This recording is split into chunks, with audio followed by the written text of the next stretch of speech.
आज मैं आपको एक्सप्लेन करूंगा आयरन मैन 2 मूवी। अब मीडिया के सामने टोनी बोल देता है कि मैं ही आयरन मैन हूं और ये किसी के टीवी में चल रहा होता है और उसको जो आदमी देख रहा होता है उसका नाम इवैन होता है। ये न्यूज़ देखते ही इवैन के फादर की डेथ हो जाती है तो इवैन बोलता है कि मैं आयरन मैन से बदला लेकर जरूर रहूंगा। तो वो भी एक छोटा सा टूल तैयार करता है जिससे वो अपना ड्रेस बनाने वाला था, क्योंकि वो आयरन मैन से फाइट करना चाहता था। और कुछ ही दिनों में इवैन का ड्रेस तैयार हो जाता है और वो उसे नाम देता है व्हिप्लैश। उसमें ये पावर थी कि किसी भी मेटल को काट सकता था। फिर हम देखते हैं कि 6 महीने गुजर जाते हैं और टोनी कुछ लोगों से स्पीच कर रहा होता है और उसने अपना वही ड्रेस पहना होता है। वो बताता है कि मेरे फादर का ये ड्रीम था कि वो एक ऐसी सिटी बनाए जिसमें एडवांस बिल्डिंग और काफी अच्छे टेक्नोलॉजी हो, लेकिन वो तो अपना ड्रीम पूरा नहीं कर पाए तो मैं उनका ड्रीम पूरा करूंगा। और वो अपना ड्रेस सबको दिखाता है कि ये ड्रेस मेरी हेल्प करेगा। टोनी ये सब बातें करके निकल ही रहा होता है कि तभी उसकी कार के पास एक लड़की आ जाती है और टोनी से कहती है, आपसे कुछ लोग कुछ पूछना चाहते हैं। वो सब लोग ये चाहते हैं कि आप सुबह कोर्ट में आए, वो आपके आयरन सूट के बारे में कुछ इन्वेस्टिगेशन करेंगे। जब टोनी कोर्ट में जाता है तो उसे पता चलता है कि वहाँ पर तो आर्मी है। कोर्ट के सेनेटर उससे कह रहे होते हैं कि सूट तो तुमने बहुत अच्छा बनाया है, लेकिन इतनी ज्यादा पावरफुल और खतरनाक चीज तुम्हारे पास नहीं होनी चाहिए। ये आर्मी को दे दो क्योंकि उस सूट से टेररिस्ट को मार सकते हैं। तो टोनी कहता है, नहीं, वो ड्रेस मैंने बनाया है, मेरी मेहनत लगी है उसमें, मैंने कई एक्सपेरिमेंट किए और मुझे ही उसको यूज करना आता है और वो मेरा ड्रेस है, मैं ही आयरन मैन हूँ। No one can be Iron Man, कोई आयरन मैन नहीं बन सकता मेरे अलावा। वहाँ पर टोनी का ब्लैक फ्रेंड भी होता है, लेकिन आयरन मैन 2 में उसका फेस चेंज है, यानी किसी और को टोनी का फ्रेंड बना दिया गया है, लेकिन कैरेक्टर वही है। वो भी सेम बात कहता है कि मुझे ये कहना पड़ रहा है कि ये ड्रेस वाकई में काफी डेंजरस है, ये आर्मी के पास होना चाहिए, लेकिन फिर भी टोनी नहीं मानता। फिर वहाँ पर एक वीपन एक्सपर्ट भी आ जाता है, वो भी सेम बात बोलता है, लेकिन टोनी कहता है मैं तुम लोगों की एक बात भी नहीं मानूंगा। टोनी उन सब से कहता है कि मैं जानता हूँ आप लोगों को ये सब करने के लिए किसने कहा है। इनफैक्ट वो आदमी इसलिए चाहता है कि आप लोग मेरा ड्रेस ले लें क्योंकि वो खुद ऐसा ड्रेस नहीं बना पा रहा। उसने मेरी कॉपी करके काफी सारे ड्रेसेस बनाए हैं, लेकिन वो उस काम के नहीं जो कि मेरा ड्रेस है। तो आप उसकी बातों में क्यों आ रहे हैं? मैं आपको प्रूफ भी दिखाता हूँ। फिर टोनी उनको प्रूफ्स भी दिखाने लगता है कि वाकई में वो आदमी कैसा है। टोनी कहता है, इतना बड़ा वीपन मेकर मेरी ड्रेस को कंट्रोल नहीं कर पा रहा तो आप लोग कैसे कर पाएंगे? इसे सिर्फ मैं ही चला सकता हूँ और मैं जानता हूँ मेरा आयरन सूट किसी को नुकसान नहीं पहुँचाएगा। सबको उसकी बात अच्छी लगती है और फिर वो वहाँ से चला जाता है। दूसरी तरफ हम देखते हैं कि इवैन अपना व्हिप्लैश ड्रेस कंप्लीट कर चुका है और अब वो चाहता था कि डायरेक्ट जाकर आयरन मैन से लड़ाई करे। दूसरी तरफ टोनी भी अपनी ड्रेस में चेंजेस कर रहा होता है। उसकी ड्रेस में एक ऐसा कोर होता है जो कि सबसे ज्यादा यूजफुल था, लेकिन यूजफुल होने के साथ साथ वो काफी खतरनाक भी था। उसकी वजह से टोनी की बॉडी में काफी पॉइजन फैल रहा था। उसी के दौरान टोनी सोच में पड़ जाता है कि अगर मुझे कुछ हो गया तो कंपनी का क्या होगा।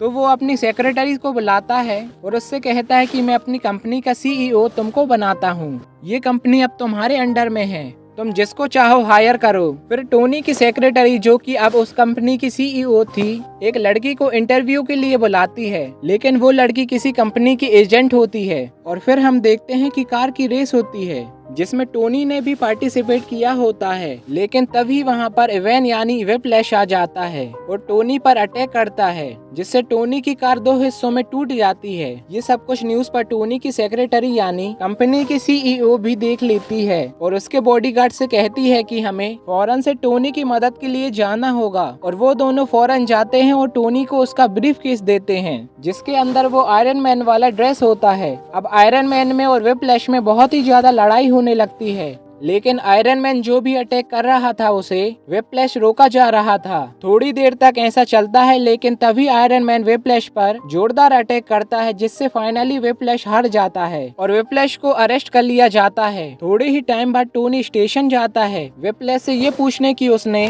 मुझ पर अटैक क्यों किया। व्हिप्लैश तो चुप रहता है तो टोनी उससे कहता है कि तुम्हारी टेक्नोलॉजी थी बड़ी कमाल की, अगर तुम ये आर्मी को बेच देते तो तुम काफी अमीर हो सकते थे। और ये कह के वो यहाँ से चला जाता है। फिर हम देखते हैं कि एक और आदमी आता है जो कि सेम टू सेम इवैन के जैसा था। इवैन और उसका यूनिफॉर्म भी वो दरअसल जेल में इसलिए भेजा गया था ताकि उसको मरवाकर सब लोगों को ये शो करा जा सके कि इवेन मर चुका है। और एक आदमी जो बहुत ही बड़ा गैंगस्टर था वो असली इवेन को रेस्क्यू कर लेता है और जेल से निकलवा लेता है। सबको यही लग रहा होता है कि इवेन मर चुका है क्योंकि उसने वहाँ पर ब्लास्ट करवाकर नकली इवेन को मरवा दिया था।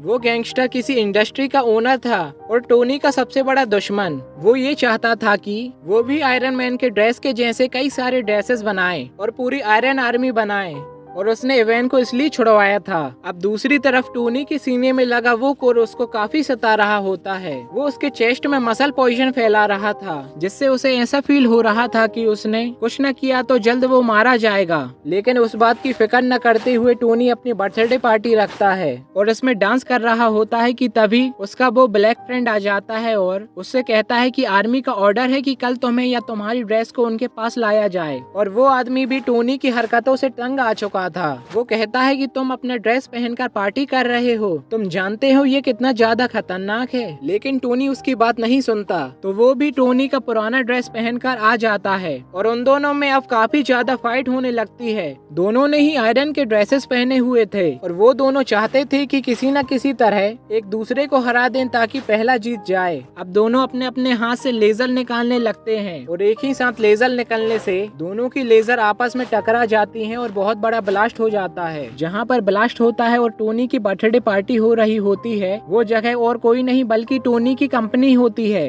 अब वहाँ से टोनी का पुराना ड्रेस लेकर तो उसका ब्लैक फ्रेंड चला जाता है लेकिन टोनी वहाँ पर नशे की हालत में होता है। फिर हम सुबह का टाइम देखते हैं कि एक आंख वाला आदमी टोनी के पास आता है और कहता है तुम्हारे फादर क्या क्या करना चाहते थे पर तुम क्या कर रहे हो, तुम नशा करके इधर उधर घूमते रहते हो। तो टोनी कहता है तुम अपनी जुबान बंद रखो, तुम होते कौन हो ऐसा बोलने वाले। तो वो आदमी कहता है मैं तुम्हारे बारे में सब कुछ जानता हूँ। वो लड़की जो तुम्हारी कंपनी में इंटरव्यू देने आई थी वो कोई और नहीं मेरी ही सीक्रेट एजेंट है। वो तुम्हारी सारी बातें और सारी रिपोर्ट्स मेरे को देती रहती है। फिर वो आदमी कहता है मैं नहीं चाहता तुम्हारा कोई नुकसान हो, मैं चाहता हूँ कि तुम और अच्छा एक ड्रेस बनाओ जिससे पूरी दुनिया को फायदा हासिल हो और मेरे पास तुम्हारे फादर की कुछ चीजें भी हैं, तुम चाहो तो तुम मेरे से ले सकते हो। तो टोनी वो एक आंख वाले आदमी से सारी चीजें ले आता है तो उसे पता चलता है कि उसके फादर जो सिटी बनाना चाहते थे वो उस आर्क रिएक्टर की मदद से बनाई जा सकती है। वो उस पर पूरी तरह से रिसर्च करने लगता है।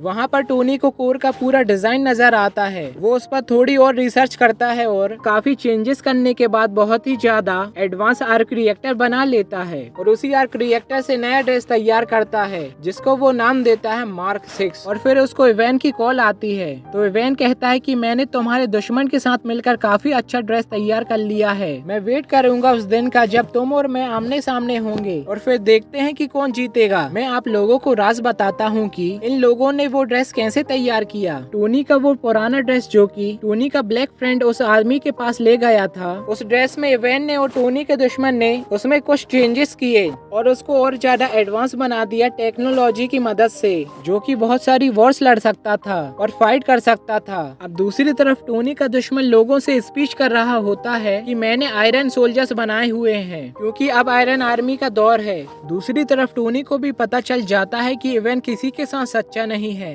तो टोनी जाता है अपने उसी दुश्मन के पास, उसी इंडस्ट्री के ओनर के पास और उसके पास जाकर बोलता है कि इवेन तुम्हारे साथ धोखा करेगा, वो तुम्हारे सारे आयरन सोल्जर्स को अपने कब्जे में कर लेगा और वो सिटी पर अटैक कर देगा। अब देखते ही देखते वो सब आयरन सोल्जर्स को अपने कब्जे में कर लेता है और उस वॉर मशीन को भी, जो कि इन लोगों ने नई टेक्नोलॉजी के साथ तैयार किया था, वही ड्रेस जो टोनी के ब्लैक फ्रेंड पहना था। अब टोनी उस इंडस्ट्री के ओनर से कहता है कहा था ना आप जाओ इन आयरन सोल्जर्स को कंट्रोल करो, लेकिन तब बहुत देर हो चुकी थी और फिर सीक्रेट एजेंट वहाँ पर पहुँचती है जहाँ पर इवेन सारे आयरन सोल्जर्स को कंट्रोल कर रहा होता है, लेकिन वो सारे के सारे अपना कंट्रोल खो चुके थे। तभी वहाँ पर आता है टोनी और वो आयरन मैन बन चुका था और आते ही अपने पावर्स को यूज करता है और सारे आयरन सोल्जर्स को मार गिराता है। लेकिन तभी उसके सामने आ जाता है व्हिप्लैश, जो कि और ज्यादा स्ट्रॉन्ग हो चुका था। अपनी उसी ड्रेस में टोनी यानी आयरन मैन उस पर अटैक करता है लेकिन अब उस पर कुछ असर नहीं हो रहा था क्योंकि व्हिप्लैश अब काफी स्ट्रॉन्ग हो चुका था